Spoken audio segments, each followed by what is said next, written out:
boqorada isteelka iyo gabadha sida weyn uga daba dhacday barta TikTok aadkana caanka uga ah ayaa saygeeda ku soo dhaweysay magaalada Muqdisho.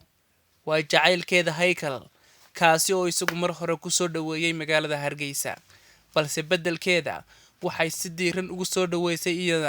iyadoo ubax iyo fiyooro guduudan sidata ayay ku soo dhaweysay caasimadii ummadda Soomaaliyeed ee Muqdisho. boqoradan isteelka gabadha sida weyn barta TikTok caanka uga ah sidoo kalena YouTuberada iyo wiilka isna baryihii u dambeeyay ka soo caanbaxayay bartan TikTok ayaa iskuursan doona insha Allah. waxa ay tagay magaalada Muqdisho 21 bishan aan ku jirno kaas oo ay si weyn ugu soo dhaweeyeen dadka reer Muqdisho, khaasatan jacaylkiisa oo ah boqorada isteelka.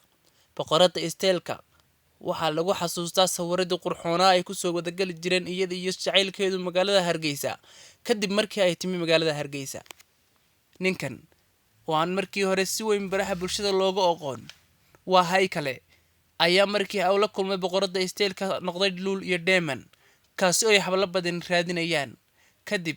markii ay banaanka timi inay jecel yahay boqorada isteelka, taasi oo iyadu ku shaacisay barteeda qaarka ee Facebook. labadan qof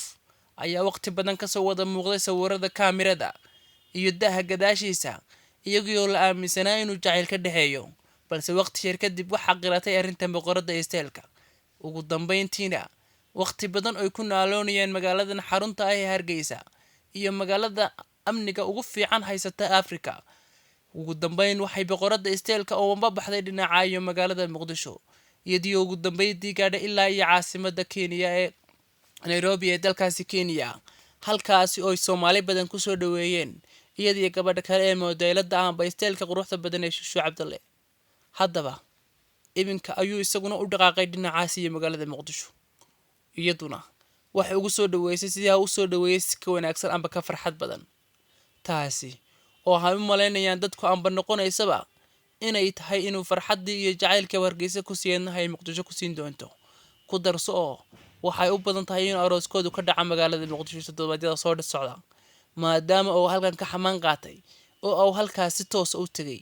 jacaylkiisan ama labadan lamaane ee jacaylka waalidii ka dhaxeeyo. waxaa la filayaa inay toddobaadyada soo socda halkaasi ay jacaylkooda ku soo bandhigaan iyaga oo sawirro qurxoon ku soo gali doona meelayaasha inta badan kafeteeriyada amba goobaha lagu sheekaystana isku raaci doona, halkaas oo ugu dambeyn la aaminsan yahay inay arooskooda ka dhici doono amba ugu yaraanba intuu Hargeysa dib ugu soo laabtay wiilkan amba ha u baxo magaalada